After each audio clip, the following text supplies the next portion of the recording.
A lo largo de la historia, la humanidad se ha esforzado por entender la esencia del funcionamiento del mundo material. Hemos intentado descubrir las normas y las pautas que determinan las cualidades de los objetos que nos rodean y de las complejas relaciones que tienen con nosotros y entre ellos mismos. A lo largo de miles de años, las sociedades de todo el mundo han descubierto que hay una disciplina por encima de todas las demás que proporciona un cierto conocimiento acerca de las realidades que subyacen en el mundo físico. Esa disciplina son las matemáticas. Me llamo Marcus Sautoy y soy matemático. Me considero un buscador de pautas que persigue las estructuras ocultas que se esconden tras un caos aparente y de la complejidad del mundo que nos rodea. En mi búsqueda de pautas y orden, recorro el trabajo de los grandes matemáticos que me han precedido. Gente que ha pertenecido a culturas de todo el mundo y cuyas innovaciones crearon el lenguaje en el que está escrito el universo. Quiero que me acompañen en un viaje a través del tiempo y el espacio en busca del origen de las matemáticas, desde su germen hasta el sofisticado concepto que tenemos hoy en día. Utilizando imágenes generadas por ordenador, exploraremos el rastro de los descubrimientos que permitieron a las primeras civilizaciones comprender el mundo matemáticamente. Esta es la historia de las matemáticas.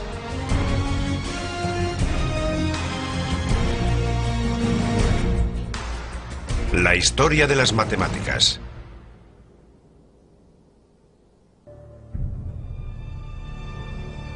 El lenguaje del universo. Nuestro mundo está hecho de pautas y secuencias. Están a nuestro alrededor. El día se vuelve noche.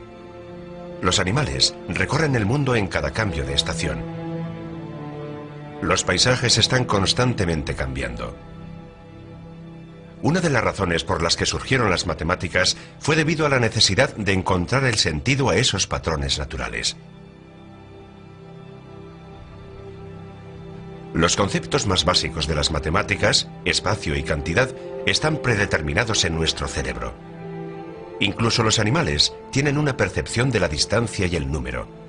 Pueden evaluar cuando su manada es superior en número y decidir así si pelear o es mejor huir. Pueden calcular si su presa está a una distancia alcanzable o no.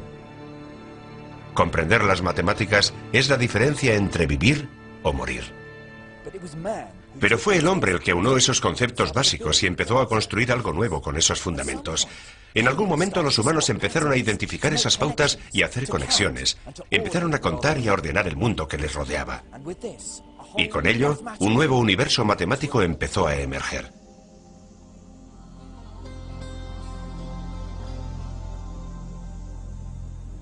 Este es el río Nilo. Durante milenios ha sido una fuente de vida para Egipto. He venido hasta aquí porque es donde se han encontrado los primeros signos de unas matemáticas como las que conocemos hoy.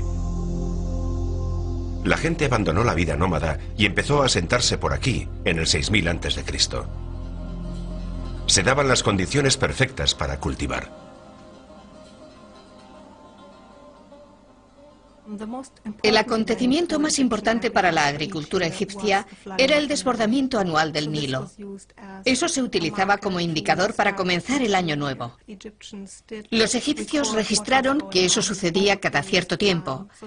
Así que para establecer un calendario como este, era necesario contar, por ejemplo, cuántos días pasaban entre las fases lunares o cuántos días pasaban entre dos desbordamientos del Nilo. Registrar los patrones de las estaciones fue esencial, no solo para el manejo de la tierra, sino también para su religión.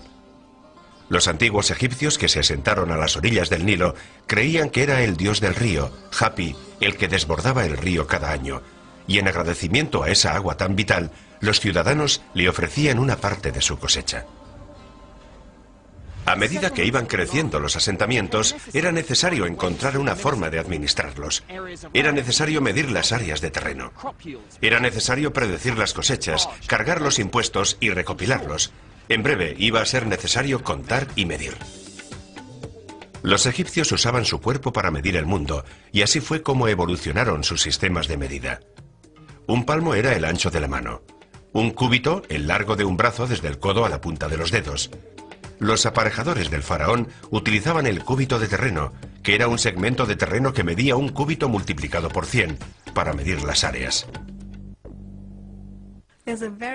Hay un vínculo muy fuerte entre la burocracia y el desarrollo de las matemáticas en el antiguo Egipto, y podemos apreciar ese vínculo desde el principio, desde la invención del sistema numérico. A lo largo de toda la historia egipcia, la única prueba de que existió un sistema metrológico en el antiguo reinado es en la longitud de las áreas. Eran puntales para una burocracia que necesitaba desarrollar cosas como esas. Era vital conocer el área de la que disponía cada agricultor para poder cobrarle unos impuestos acordes, o si el Nilo inundaba parte de sus tierras, poder solicitar un descuento. Eso significaba que los aparejadores del faraón tenían que calcular con frecuencia el área de parcelas irregulares de tierra, y para resolver esos problemas prácticos surgieron las primeras fórmulas matemáticas.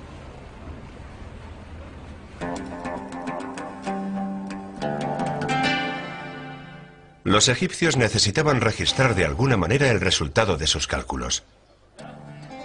De entre todos los jeroglíficos que se venden como souvenirs y que inundan la ciudad del Cairo, me dediqué a la búsqueda de aquellos que mostraran algunos de los primeros números de la historia. Fueron muy difíciles de encontrar, pero al fin los encontré. Los egipcios utilizaron un sistema decimal utilizando los 10 dedos de las manos.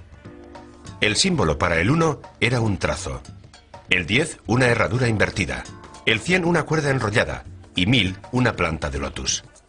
¿Cuánto cuesta esta camiseta? 25. 25. Eso sería 2 herraduras invertidas y 5 trazos, así que no me vas a cobrar nada de por aquí arriba.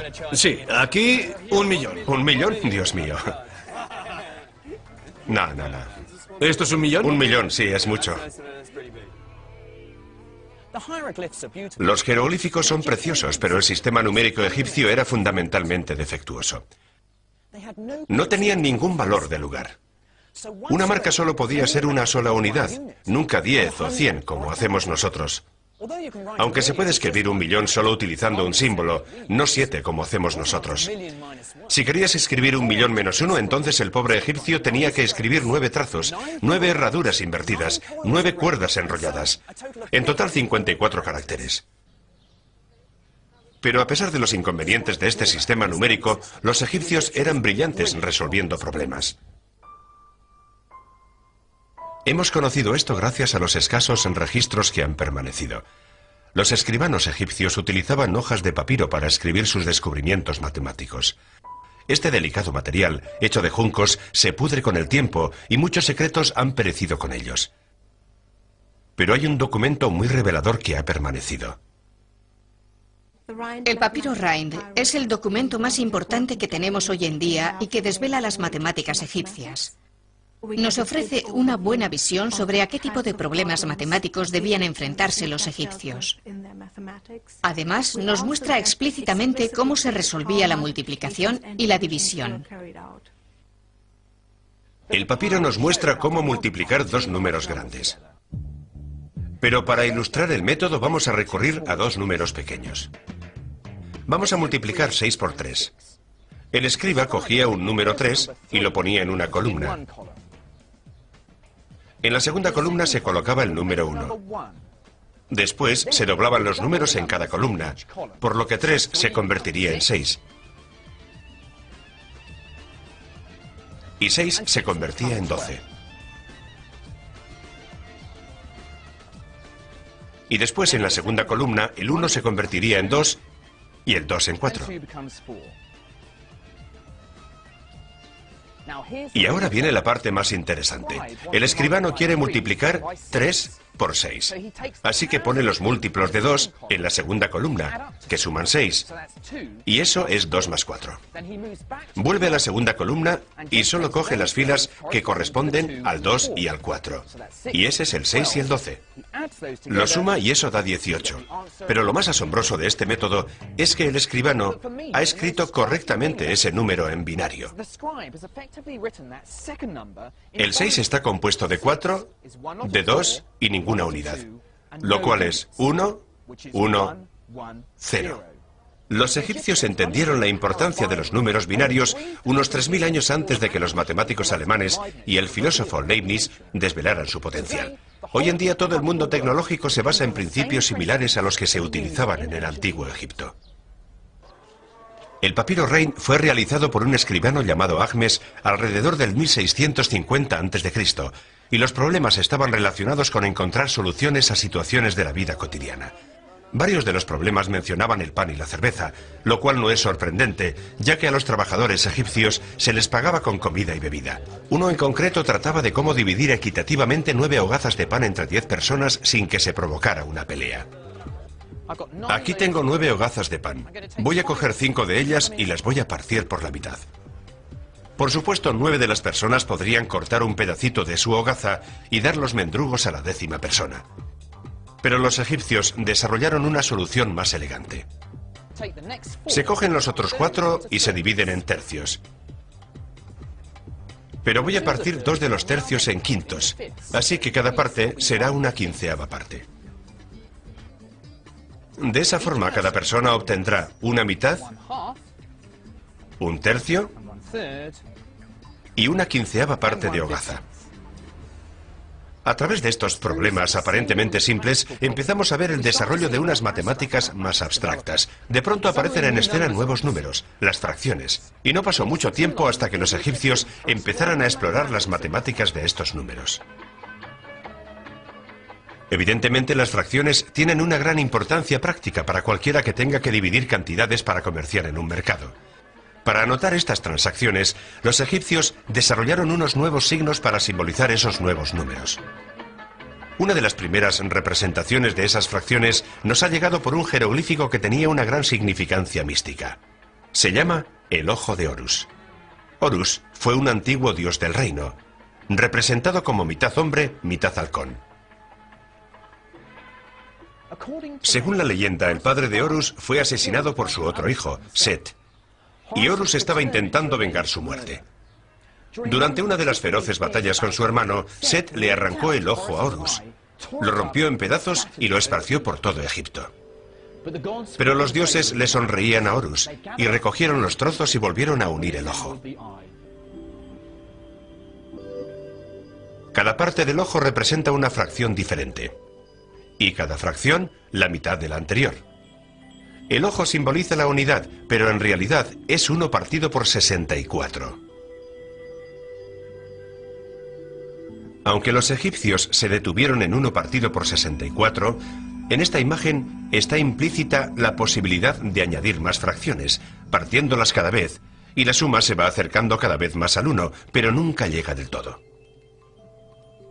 Esta es la primera pista de algo que se llamaba series geométricas y aparece en varios puntos del papiro Rein. Pero el concepto de una serie infinita todavía permanecía oculto, hasta que un matemático de Asia lo descubrió siglos más tarde. Ya que habían ingeniado un sistema numérico que incluía las fracciones, había llegado el momento de que los egipcios aplicaran su conocimiento para comprender las formas que utilizaban en su vida cotidiana. Estas formas eran raramente cuadrados regulares o rectángulos, y en el papiro Rein descubrimos al escriba Ahmes calculando el área de una forma más orgánica, el círculo. Lo que es asombroso en el cálculo del área de un círculo es en realidad su exactitud. ¿Cómo encontraron el método?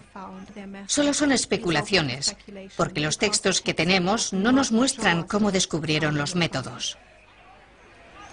Estos cálculos son particularmente llamativos, porque dependía de cómo viesen al círculo y aproximaran su forma a una forma que los egipcios ya entendiesen. El papiro Rein establecía que un campo circular con un diámetro de 9 unidades tenía un área igual a un cuadrado con laterales que midiesen 8. Pero ¿cómo pudo descubrirse esta relación? Mi teoría favorita es que la respuesta está en el antiguo juego de la mancala. Los tableros de mancala se encontraron tallados sobre los techos de los templos. Cada jugador empieza con el mismo número de piedras y el objetivo del juego es moverse alrededor del tablero capturando las piezas del oponente. Mientras los jugadores estaban sentados esperando a realizar su siguiente movimiento, es posible que alguno de ellos se diera cuenta de que a veces Las bolas llenaban los agujeros de la mancala mejor que otras. Puede que hiciera un experimento haciendo círculos más grandes. Puede que se diera cuenta de que 64 piedras, 8 al cuadrado, se podían utilizar para hacer un círculo con un diámetro de 9 piedras. Al reordenar las piedras, el círculo se puede convertir en un cuadrado, porque el área de un círculo se consigue multiplicando el número pi por el radio del círculo al cuadrado. Los cálculos egipcios nos dan el primer valor exacto del número pi. El área de un círculo es 64 dividido por el radio del círculo al cuadrado, en este caso 4,5 al cuadrado, y se consigue el valor de pi. Así que 64 dividido por 4,5 al cuadrado es 3,16, justo 2 centésimas más de su valor verdadero. Pero lo verdaderamente brillante es que los egipcios estaban utilizando pequeñas formas para representar una forma más grande. Pero hay un símbolo majestuoso que se impone en las matemáticas egipcias que todavía no hemos intentado desvelar: la pirámide. He visto tantas películas que no pensé que me iban a impresionar. Pero al encontrártelas cara a cara se entiende que las llamen una de las 7 maravillas del mundo antiguo. Simplemente son impresionantes. Y en su día debieron de ser mucho más impresionantes cuando sus paredes exteriores eran tan lisas como un espejo y reflejaban el sol del desierto. A mí me parece que puede haber pirámides espejo ocultas bajo el desierto, que completarían la forma de un octaedro perfectamente simétrico. A veces, bajo el reflejo provocado por el calor del desierto, se puede tener la ilusión de ver esas formas. Pero para un matemático, lo que realmente hace que estas pirámides sean impresionantes es la insinuación de que oculten una simetría perfecta. Las pirámides son un poco cortas para constituir esa forma perfecta, pero algunas de las grandes pirámides han dado muestras de ocultar en el interior de sus proporciones otro concepto matemático importante: el número áureo. En el número áureo hay 2 longitudes.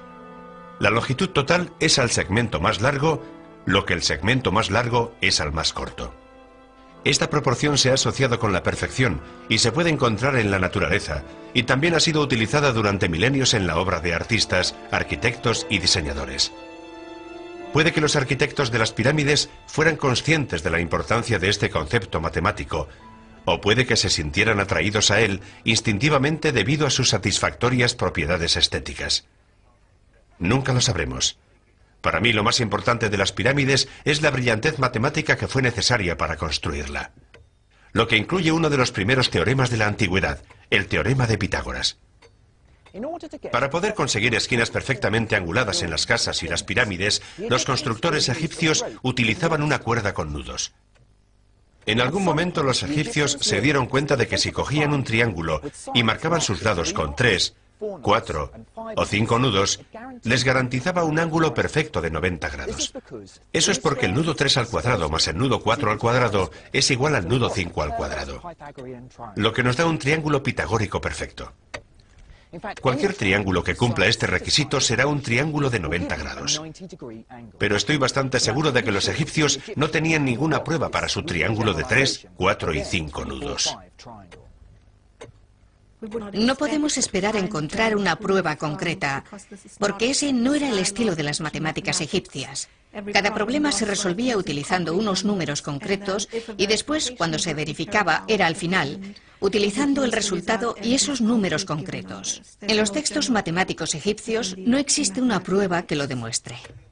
Pasarían unos 2000 años antes de que los griegos y Pitágoras demostraran que todos los triángulos con ángulos rectos compartían ciertas propiedades. Esta no fue la única idea matemática que anticiparon los egipcios. En un documento de 4000 años de antigüedad, llamado el Papiro de Moscú, encontramos una fórmula para el volumen de una pirámide con el pico seccionado.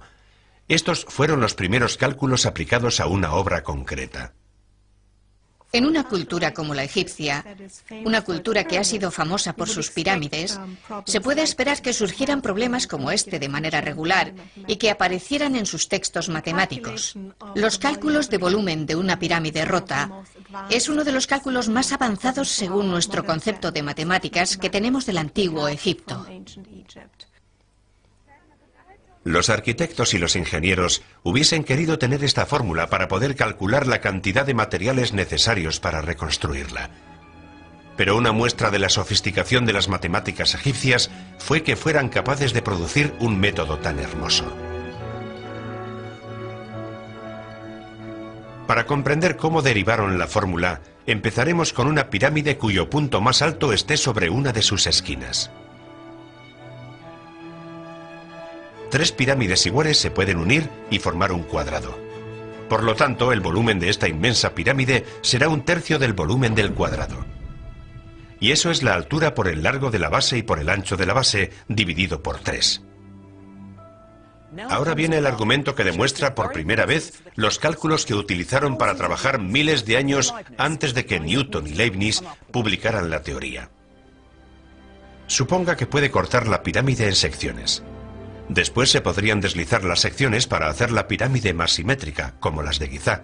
Sin embargo, el volumen de la pirámide no ha variado, a pesar del reordenamiento de las secciones, así que la misma fórmula funciona. Los egipcios eran unos innovadores increíbles, y su habilidad para generar unas matemáticas nuevas era asombrosa. Para mí descubrieron el poder de la geometría y los números, e hicieron los primeros movimientos hacia unos futuros y excitantes descubrimientos matemáticos. Pero había otra civilización que rivalizaba con los egipcios en las matemáticas, y sabemos mucho más de sus logros.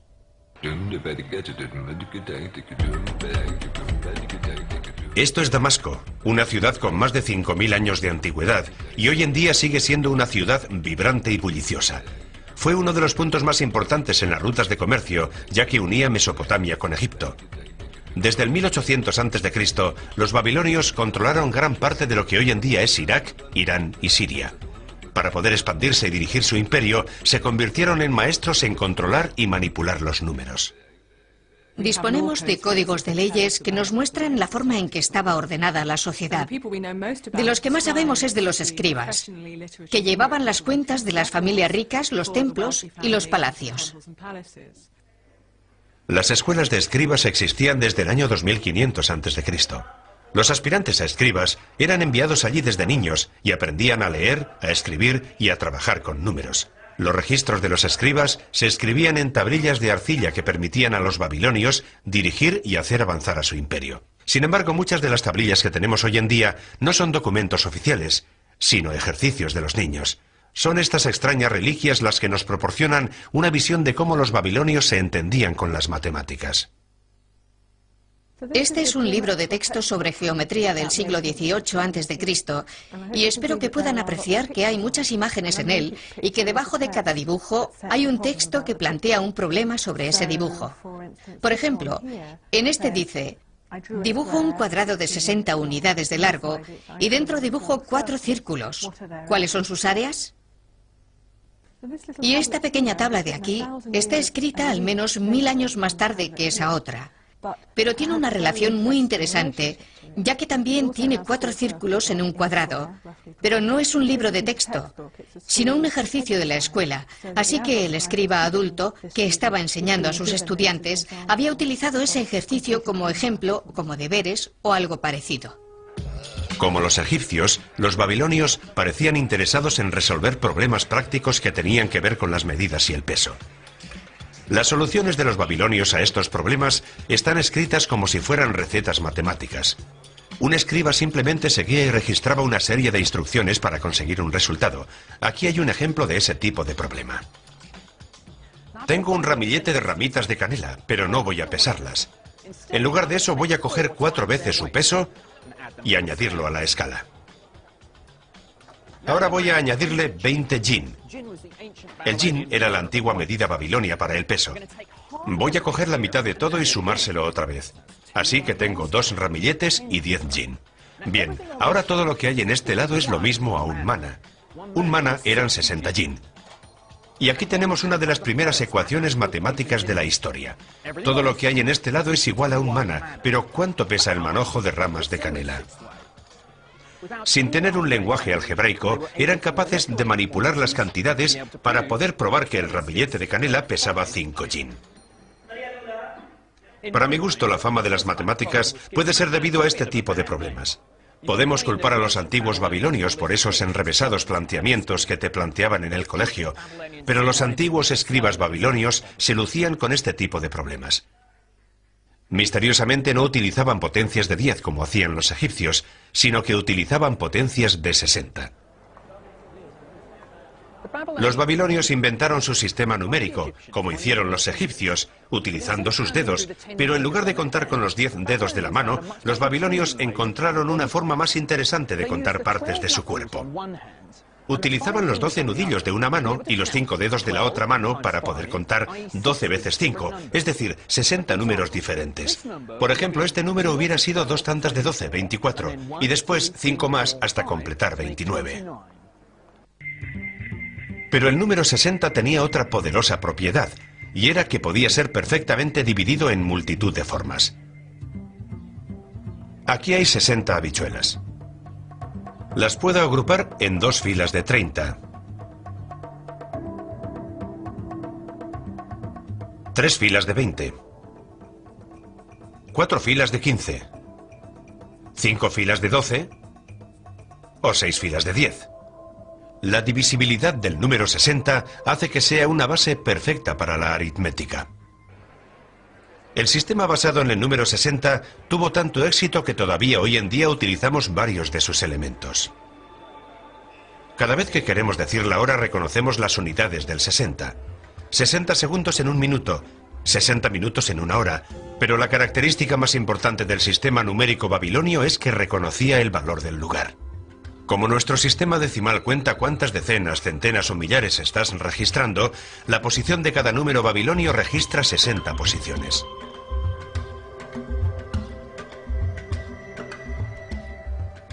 En lugar de inventar nuevos símbolos para números más y más grandes, ellos escribían 1, 1, 1, de manera que ese número sería 3661.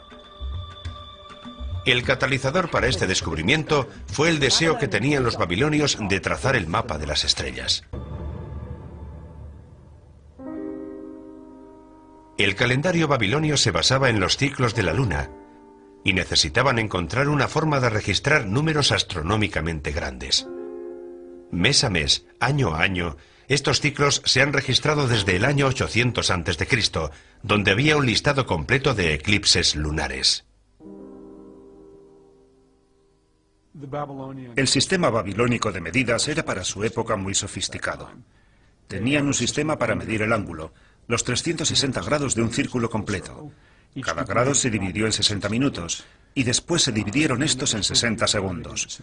Tenían un sistema de medida muy regular que estaba en perfecta armonía con los números del sistema numérico. Así que iba muy bien, no solo para la observación, sino también para el cálculo. Pero para poder calcular y manipular esos números tan altos, los babilonios necesitaban inventar un nuevo símbolo. Y al hacerlo, prepararon el terreno para uno de los grandes avances en la historia de las matemáticas, el número 0. Al principio, los babilonios, para poder indicar un lugar vacío en medio de un número, simplemente dejaban un espacio en blanco. Así que necesitaban encontrar la forma de representar nada en medio de un número. Así que utilizaron un símbolo, como si fuera un espacio o un signo de puntuación, y que significaba 0 y que se colocaba en medio de un número. Esa fue la primera vez que apareció el 0 en el universo matemático. Pero faltaban más de 1000 años para que ese pequeño marcador de posición se convirtiera en un número en toda regla.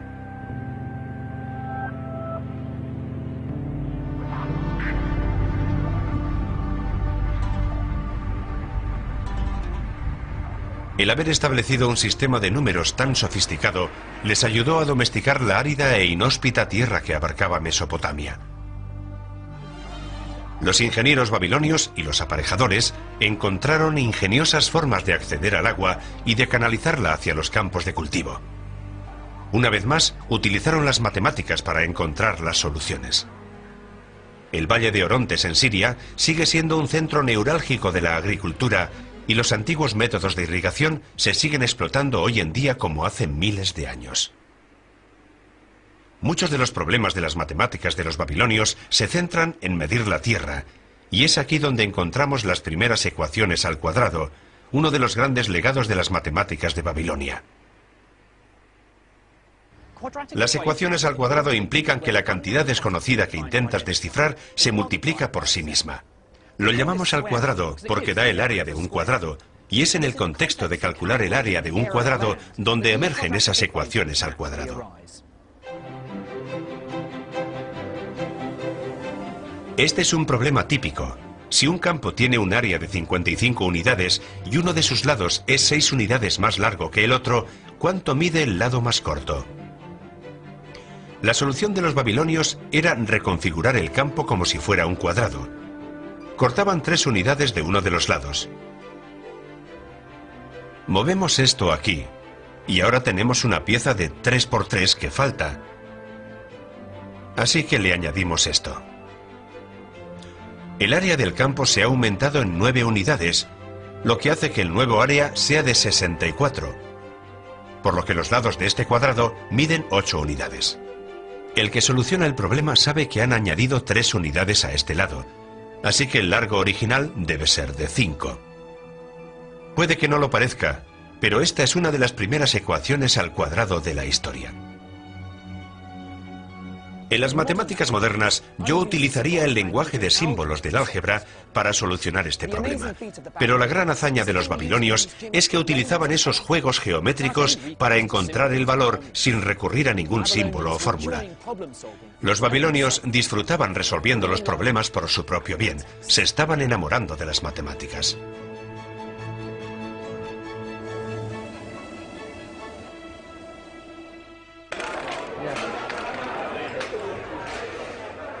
La fascinación de los babilonios por las matemáticas pronto encontró un lugar en su ocio. Eran unos jugadores voraces, ya que los babilonios y sus descendientes han estado jugando a una versión del backgammon desde hace más de 5000 años. A los babilonios les gustaban los juegos de mesa, desde pomposos tableros encontrados en las tumbas reales, a pequeños tableros de juegos hallados en las escuelas, a juegos rayados en la pared en la entrada de algún palacio, lo que indicaba que los guardias de turno jugaban cuando estaban aburridos y utilizaban los dados para mover las fichas.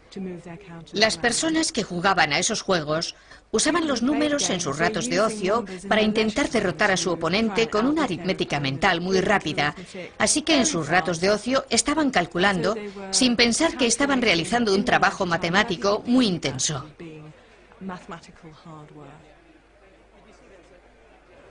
Es mi turno. No he jugado al backgammon desde hace siglos, pero sé qué conocimientos de las matemáticas serán suficientes para plantar cara. 6 si necesito mover algo. Pues no ha sido tan fácil como pensaba. Eso es 1, 2... Estás en un lío. No puedo mover nada, ¿verdad? No puedo mover estas tampoco. No puedes mover esas. Tengo que... ¡Oh, Dios! Ahí lo tienes. Parece que eres un... 3 y 4, así que... Como los babilonios, mi oponente resultó ser un maestro en las matemáticas.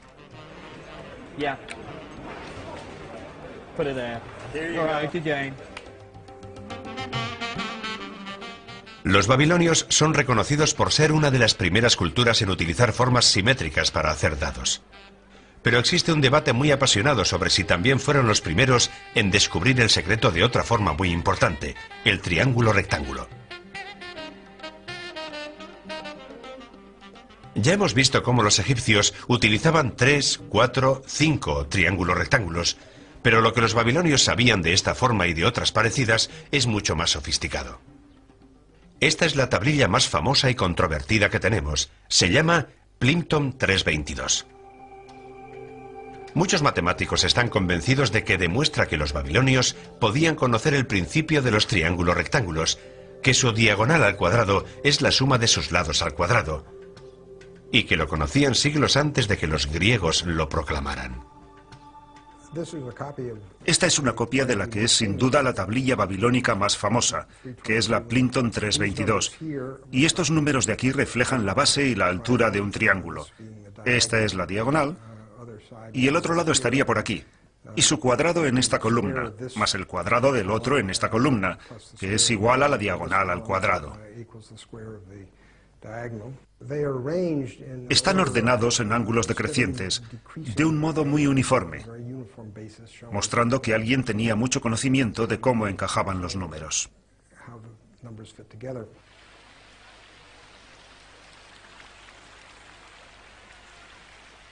Aquí hay 15 ternas pitagóricas perfectas, cuyos lados miden todos un número entero. Es muy tentador pensar que los babilonios fueron los primeros guardianes del teorema de Pitágoras, y es una conclusión a la que han llegado muchas generaciones de historiadores. Pero podría haber una explicación mucho más simple para esos juegos de 3 números que componen el teorema de Pitágoras. No es una explicación sistemática de las ternas pitagóricas. Es simplemente un maestro de matemáticas haciendo unos cálculos complicados, pero para producir unos números muy simples, con la intención de plantear a sus alumnos problemas sobre el triángulo rectángulo, y en ese sentido sí, es sobre la terna pitagórica, pero solo accidentalmente. Las pistas más valiosas que nos demuestran lo que en realidad sabían pueden estar en cualquier parte. Esta pequeña tablilla de ejercicios de escuela tiene cerca de 4000 años y desvela lo que los babilonios sabían del triángulo rectángulo. Utilizan el teorema de Pitágoras para saber el valor de un asombroso nuevo número.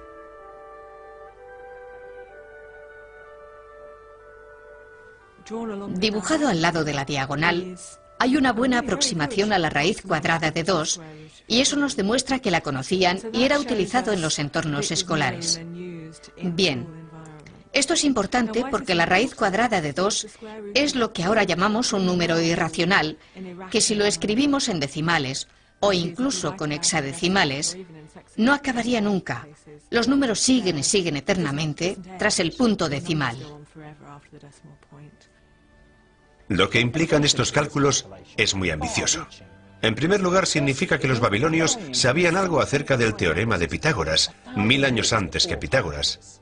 En segundo lugar, el hecho de que pudieran calcular ese número con una precisión de 4 décimas demuestra que tenían una increíble facilidad para la aritmética y que sentían una gran pasión por los detalles matemáticos. La destreza para las matemáticas que tenían los babilonios era increíble, y durante casi 2000 años lideraron el progreso intelectual del mundo antiguo. Pero cuando empezó el crepúsculo de su imperio, empezó también a decaer su supremacía intelectual.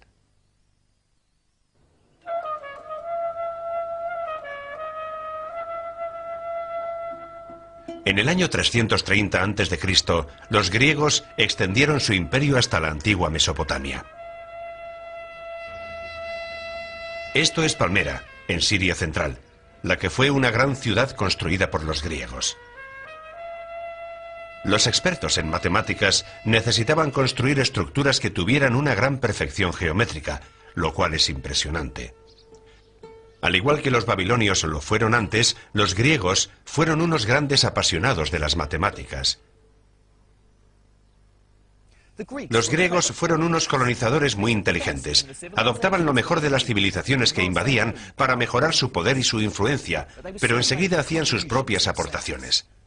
En mi opinión, su mayor logro fue hacer un cambio de mentalidad. Lo que iniciaron influiría en la humanidad durante siglos. Nos dieron el poder de la prueba. De alguna forma decidieron que tenían que tener un sistema de deducción para sus matemáticas. Y el sistema típico de deducción era empezar con ciertos axiomas que se asumían que eran ciertos. Como si se asume que cierto teorema es verdad, pero sin haberlo puesto a prueba. Y después utilizaban métodos lógicos y seguían los pasos cuidadosamente desde esos axiomas para probar los teoremas. Y después de esos teoremas se probaban más teoremas, y así seguía creciendo. La prueba da a las matemáticas fuerza. El poder de la prueba significa que los grandes descubrimientos de los griegos son ciertos hoy en día como lo eran hace 2000 años. Necesito dirigirme hacia Occidente, hacia el corazón del antiguo imperio griego, para saber más.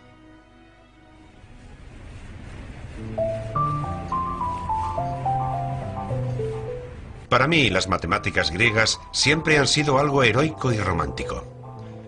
Me dirijo hacia Samos, a menos de 1,5 kilómetros de la costa de Turquía. Este lugar se ha convertido en sinónimo del nacimiento de las matemáticas griegas, y todo se debe a la leyenda de un hombre. Su nombre es Pitágoras. La leyenda que rodea su vida y su obra ha contribuido a su estatus de celebridad que le ha sido otorgado en los últimos 2000 años. Para bien o para mal, se le ha atribuido ser el que inició la transformación de las matemáticas hasta convertirse en la herramienta analítica que utilizamos hoy en día. Pitágoras es un personaje controvertido. Como no dejó ningún texto matemático escrito, hay muchos que dudan de si fue él quien resolvió muchos de los teoremas que se le atribuyen. Fundó una escuela en Samos en el siglo VI a.C., pero sus enseñanzas fueron consideradas sospechosas y los pitagóricos fueron considerados una secta extraña. Hay pruebas fehacientes de que había escuelas pitagóricas y puede que se parecieran más a una secta que a lo que nosotros consideraríamos una escuela filosófica, ya que no solo compartían el conocimiento, compartían además una forma de vida. Puede que vivieran en comuna y parece que estaban involucrados con la escena política de la ciudad. Una característica inusual para el mundo antiguo es que se aceptaban mujeres. El pitagorismo es sinónimo de comprensión de las propiedades del triángulo rectángulo. Lo que se conoce como el teorema de Pitágoras establece que si cogemos cualquier triángulo rectángulo, construimos cuadrados encima de todos sus lados. El área del cuadrado más grande será igual a la suma de los cuadrados de los laterales más pequeños.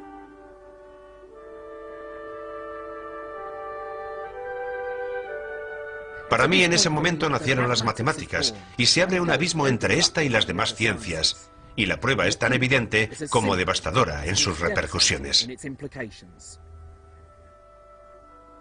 Voy a colocar 4 copias del triángulo rectángulo sobre esta superficie. El cuadrado que ven ahora tiene unos lados que son iguales a la hipotenusa del triángulo.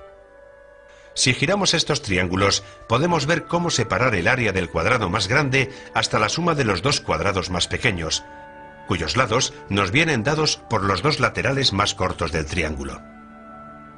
En otras palabras, el cuadrado de la hipotenusa es igual a la suma de los cuadrados del otro lado. El teorema de Pitágoras. Ilustra uno de los temas más característicos de las matemáticas griegas, la atracción por bellos argumentos geométricos en lugar de la dependencia por los números.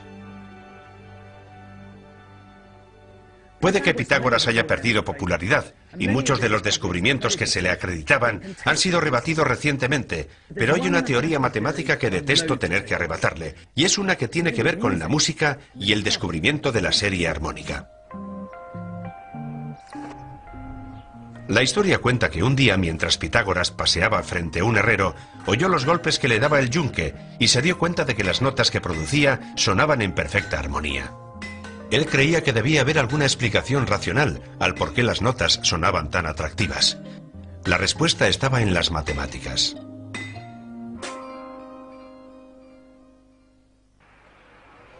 Experimentando con un instrumento de cuerda, Pitágoras descubrió que los intervalos entre notas musicales armónicas estaban representados siempre a razón de números enteros. Y así es como pudo haber construido su teoría. Primero tocó una nota con la cuerda al aire.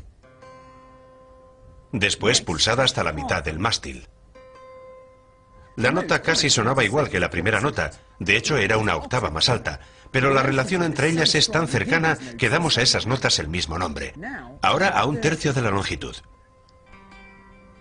Nos da otra nota que suena armónicamente con las 2 primeras, pero si cogemos un largo de cuerda que no esté en un número entero, lo que obtendremos es una disonancia.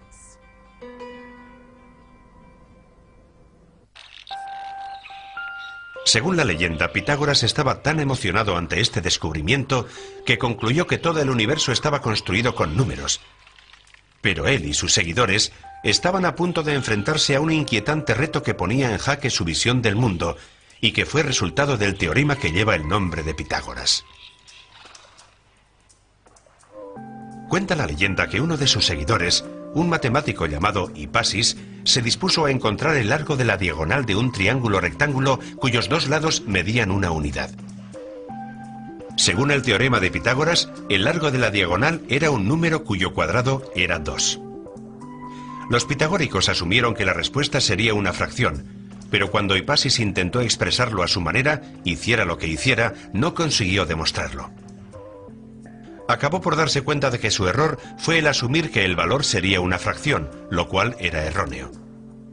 El valor de la raíz cuadrada de 2 era el número que los babilonios escribieron en la tablilla Yale, aunque no reconocieran el carácter especial de ese número, pero Hipasis sí lo hizo.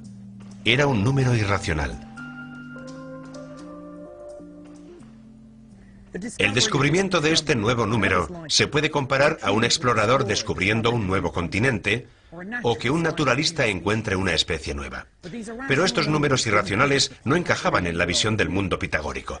Posteriores cronistas griegos cuentan que Pitágoras hizo jurar a su secta que mantendrían el secreto, pero Hipasis sacó a la luz el descubrimiento y enseguida fue ahogado por proclamar sus investigaciones.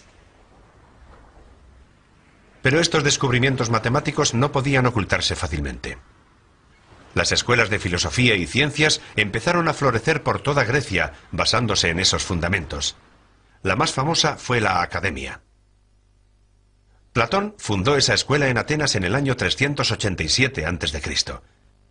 Aunque hoy creemos que fue un filósofo, fue en realidad uno de los matemáticos más importantes. Platón fue cautivado por la visión pitagoriana y consideraba que las matemáticas eran la base del conocimiento. Algunas personas dicen que probablemente, según nuestra percepción, Platón fuera la figura más influyente de las matemáticas griegas. Él argumentaba que las matemáticas eran una fuente importante de conocimiento y que estaban conectadas con la realidad. Así que si sabemos de matemáticas, sabemos más sobre la realidad. En el diálogo Timeo, Platón propone la teoría de que la geometría es la llave para desentrañar los secretos del universo, una opinión que muchos científicos creen hoy en día. En efecto, la importancia que Platón daba a la geometría está representada en el cartel que había sobre la Academia. No dejen entrar a nadie aquí que ignore la geometría. Platón proponía que el universo podía estar cristalizado en 5 figuras geométricas simétricas y regulares. Estas formas que hoy en día llamamos sólidos platónicos se componían de polígonos regulares que se unían para crear los objetos tridimensionales. El tetraedro representaba el fuego. El icosaedro, hecho de 20 triángulos, representaba el agua. El estable cubo, la tierra. El octaedro de 8 caras era el aire. El quinto sólido platónico era el dodecaedro, hecho de 12 pentágonos, que se reservaba como la forma que capturaba la visión de Platón del universo.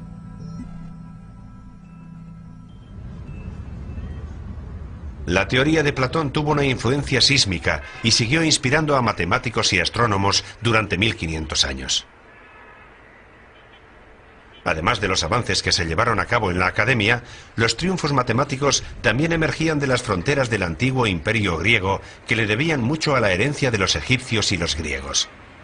Alejandría se convirtió en el centro de la calidad académica bajo el gobierno de los Ptolomeos en el siglo III a.C., y su famosa biblioteca pronto se ganó la reputación de ser la rival de la Academia de Platón.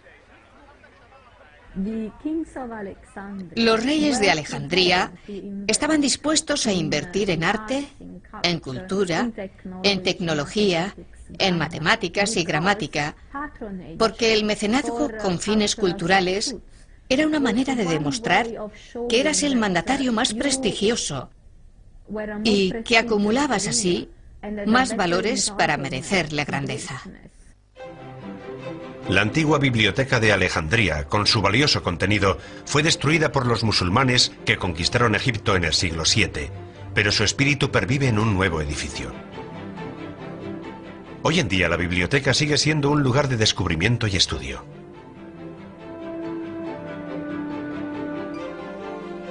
Los matemáticos y filósofos acudieron en masa a Alejandría, empujados por su sed de conocimiento y en su búsqueda de la calidad. Los mecenas de la biblioteca fueron los primeros científicos profesionales, individuos a los que se les pagaba para dedicarse con devoción a la investigación. Pero de todos aquellos pioneros, mi héroe fue un enigmático griego llamado Euclides.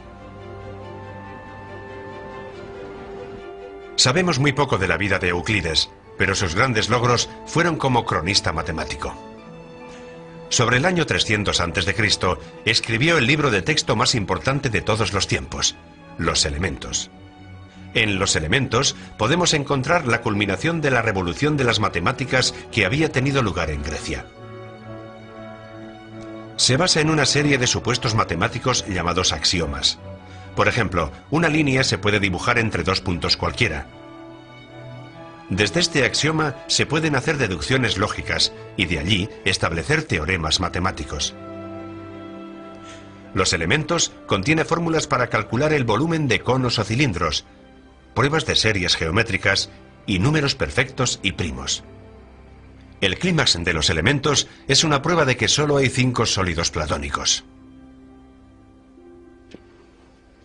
Para mí, este último teorema contiene todo el poder de las matemáticas.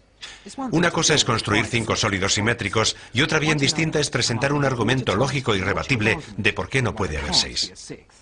Los elementos se despliega como una maravillosa novela de misterio mágico, pero esa es una historia que ha trascendido en el tiempo. Las teorías científicas son rebatidas de una generación a otra, pero los teoremas y los elementos siguen siendo tan ciertos hoy en día como lo fueron hace miles de años. Cuando te paras a pensar sobre ello, es realmente increíble que enseñemos los mismos teoremas. Puede que los enseñemos de manera ligeramente diferente, o puede que los organicemos de forma diferente, pero es la geometría de Euclides, y sigue siendo válida. E incluso cuando estás con matemáticas más elevadas en espacios de mayores dimensiones, sigues usando la geometría de Euclides. Alejandría debía de ser un lugar muy estimulante para los antiguos estudiosos, y la fama de Euclides atrajo a más jóvenes intelectuales hasta este puerto egipcio. Un matemático que particularmente disfrutó de este entorno intelectual de Alejandría fue Arquímedes. Se convirtió en un matemático visionario. Los mejores matemáticos griegos estaban siempre empujando el límite, avanzando. Así que Arquímedes hizo lo que pudo con los polígonos, con los sólidos. Después se pasó al centro de la gravedad, o se dedicó a la espiral, con ese instinto de intentar y de matematizar todo, y convertirlo en algo que yo considero su legado. Una de las especialidades de Arquímedes eran las armas de destrucción masiva. Las usaron contra los romanos cuando invadieron su hogar, en Siracusa, en el año 212 a.C. Además, diseñó espejos que capturaban el poder del sol para prender fuego a las naves romanas. Pero para Arquímedes, estas empresas eran simples entretenimientos de geometría. Tenía ambiciones más altas. Arquímedes estaba cautivado por las matemáticas puras y creía que estudiar matemáticas era por su propio bien, y no un medio innoble por el que comerciar con su ingeniería o una sórdida forma de producir beneficios. Una de sus mejores investigaciones sobre las matemáticas puras fue producir fórmulas para calcular el área de formas regulares. El método de Arquímedes era capturar nuevas formas utilizando formas que ya entendía. Por ejemplo, para calcular el área de un círculo, lo encerraría dentro de un triángulo. Y después, al doblar el número de lados del triángulo, la forma encerrada se iría acercando cada vez más al círculo. Y en efecto, algunas veces llamamos al círculo un polígono con un número infinito de lados. Pero al estimar el área del círculo, Arquímedes estaba consiguiendo el valor de pi, el número más importante de las matemáticas. Sin embargo, lo mejor que hizo Arquímedes fue calcular el volumen de los objetos sólidos. Encontró una forma para calcular el valor de una esfera al cortarla en rodajas, y cortarlas de forma parecida a un cilindro. Después sumó los volúmenes de las rodajas para conseguir el valor de la esfera. Pero su obra maestra fue ver lo que pasaba si iba cortando las rodajas cada vez más y más finas. En el límite, la aproximación es casi un cálculo exacto. Pero fue el compromiso de Arquímedes con las matemáticas lo que acabaría siendo su perdición. Un día Arquímedes estaba contemplando un problema sobre círculos que había trazado en la arena, cuando un soldado romano le abordó. Arquímedes estaba tan absorto en su problema que insistió en que le dejara acabar su teorema. Pero el soldado romano no estaba interesado en el problema de Arquímedes y le mató allí mismo.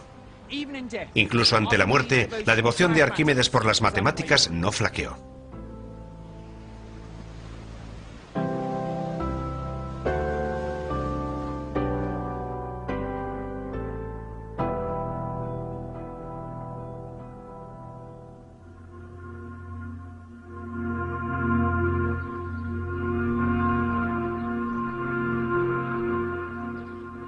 Alrededor del siglo I a.C., los romanos habían estrechado el cerco al antiguo imperio griego. Habían sido testigos de la belleza de las matemáticas, pero estaban más preocupados por sus aplicaciones prácticas. Esta actitud pragmática fue el inicio del fin para la maravillosa biblioteca de Alejandría, pero un matemático estaba decidido a mantener el legado de los griegos con vida. Hipatia fue una excepción. Era una mujer, matemática y pagana, en un imperio romano devoto y cristiano. Hipatia gozó de mucho prestigio y fue muy influyente en su época. Era maestra y tenía muchos estudiantes, muchos seguidores. Tenía influencia política en Alejandría, así que esa combinación de gran conocimiento y mucho prestigio pudo haberla convertido en una figura odiada por la muchedumbre cristiana.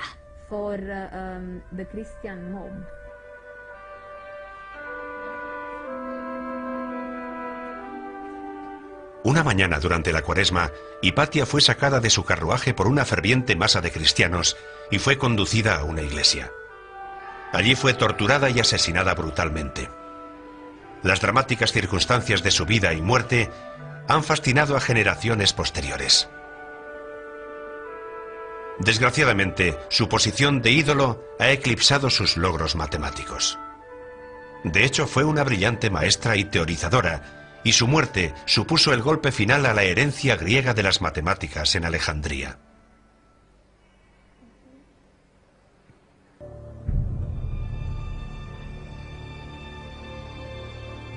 Mis fascinantes viajes me han llevado a descubrir la pasión y la innovación en el mundo de los primeros matemáticos. Los descubrimientos hechos por aquellos pioneros en Egipto, Babilonia y Grecia son los fundamentos en los que se basa mi materia hoy en día. Pero este es solo el principio de mi odisea matemática.